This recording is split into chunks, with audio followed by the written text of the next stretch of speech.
Hi hello नमस्कार, मी शोभा आजच्या नवीन रेसिपीमध्ये तुमचे स्वागत करत आहे।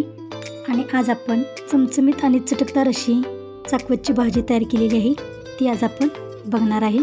चाकवतची भाजी तयार करण्यासाठी आपण या ठिकाणी चाकवत घेतलेली आहे। चाकवत आपण पहिल्यांदा खुडून घेणार आहे। चाकवतची पाने आणि कवळी देठे अशा या पद्धतीने आपण खुडून घेणार आहे। चाकवतची भाजी तयार करण्यासाठी आपण 5 हिरव्या मिरच्या आणि 8-10 लसणाच्या पाकळ्या ठेचून घेणार आहे। अर्धी वाटी शेंगदाणे आपण गरम कढईमध्ये घातलेले आहे। शेंगदाणे आपण भाजून घेणार आहे। भाजी तयार करण्यासाठी आपण 5 हिरव्या मिरच्या घेतलेल्या आहेत आणि लसणाच्या 8-10 पाकळ्या घेतलेल्या आहेत। त्या खलबत्त्यामध्ये ओबडधोबडच असं ठेचून घेणार आहे। शेंगदाणे पण आपण भाजून घेतलेले आहेत, ते पण आपण ओबडधोबडच बारीक करून घेणार आहे। जास्त आपण बारीक कूट करणार नाही। चाकवतची भाजी तयार करण्यासाठी आपण गरम कढईमध्ये 1-1.5 पळी तेल घालत आहे। तेल गरम झाले की त्यामध्ये आपण मसाल्याच्या डब्यातील छोटा चमचा जिरे गरम तेलामध्ये भाजून घेत आहे। यामध्ये लसणाच्या पाकळ्या आणि हिरव्या मिरच्या आपण ठेचून घेतलेल्या घालत आहे। हिरव्या मिरच्या आणि लसूण आपल्या तेलामध्ये चांगला परतून भाजून घ्यायचा आहे। चाकवतची भाजी आपण स्वच्छ निवडून 2 पाण्याने धुवून घेतलेली आणि पाणी निथळण्यासाठी चाळणीमध्ये ठेवलेली। चाकवतची भाजी जरा मोठीच आपण चिरून घेतलेली आहे, जास्त बारीक चिरलेली नाही, मोठीच अशी चिरून घेतलेली आहे।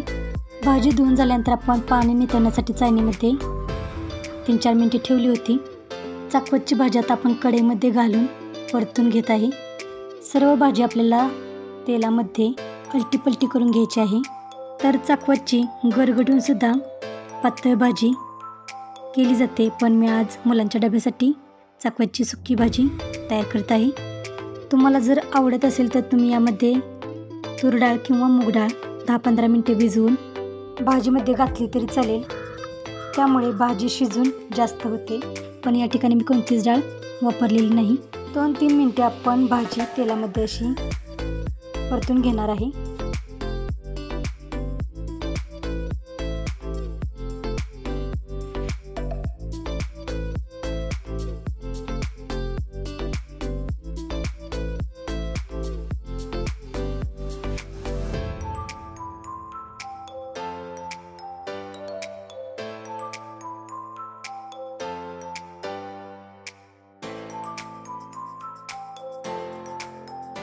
भाजीमध्ये आता आपण चवीसाठी मीठ टाकत आहे।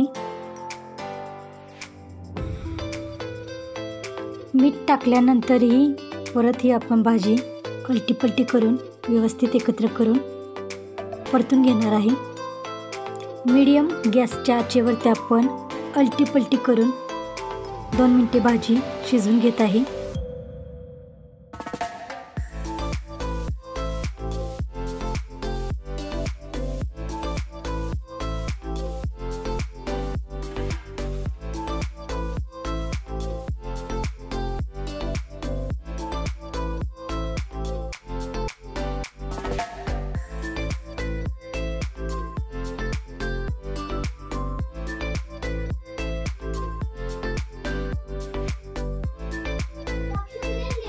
अर्धी वाटी शेंगदाणे आपण कढईमध्ये भाजून घेतलेले, ते आपण आता खलबत्त्यामध्ये ओबडधोबड असे ठेचून घेतलेले आहे।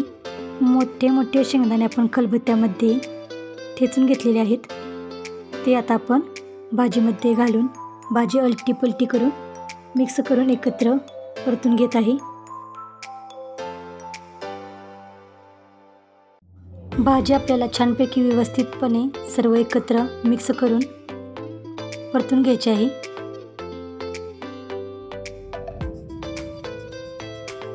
सर्व भाजी आपल्याला नीट व्यवस्थित अशी परतून घ्यायची आहे।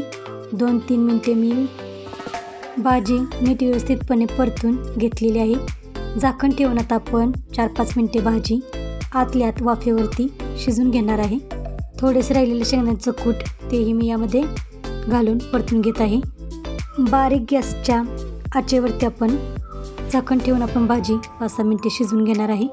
चाकवतच्या भाजीला आपण जास्त बारीक कूट तयार केलेली वापरलेली नाही, तर आता झाकण ठेवून आपण 5-6 मिनिटे भाजी आतल्या आत वाफेवरती शिजवून घेतलेली आहे. आणि आता ही भाजी आपण सर्व परत एकदा अलटीपलटी करून परतून घेणार आहे. बारीक गॅसच्या आचेवरती आपल्याला आतल्या आत भाजी वाफेवरती शिजवून घ्यायची आहे. आणि आता शिजवून घेतलेली भाजी आपण परतून घेत आहे. तर अशा सोप्या पद्धतीने आपण मुलांच्या डब्यासाठी सुटसुटीत आणि चमचमीत आणि चटकदार अशी चाकूची भाजी सुकी तयार केलेली आहे. आणि ही भाजी तयार करायला जास्त वेळ लागत नाही. अगदी कमी वेळामध्ये 7-8 मिनटामध्ये ही भाजी तयार होते.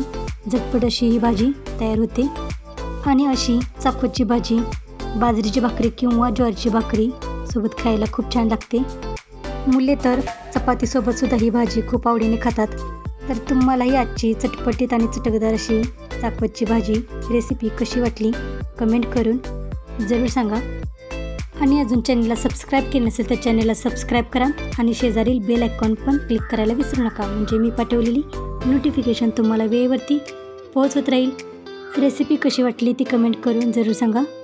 आणि अशा सोप्या पद्धतीने सुटसुटीत आणि चटपटीत आणि चटकदार अशी चाकूची भाजी तयार करा. रेसिपी कशी वाटली कमेंट करून जरूर सांगा. आणि वेळात वेळ काढून रेसिपी पूर्ण बघितल्याबद्दल धन्यवाद.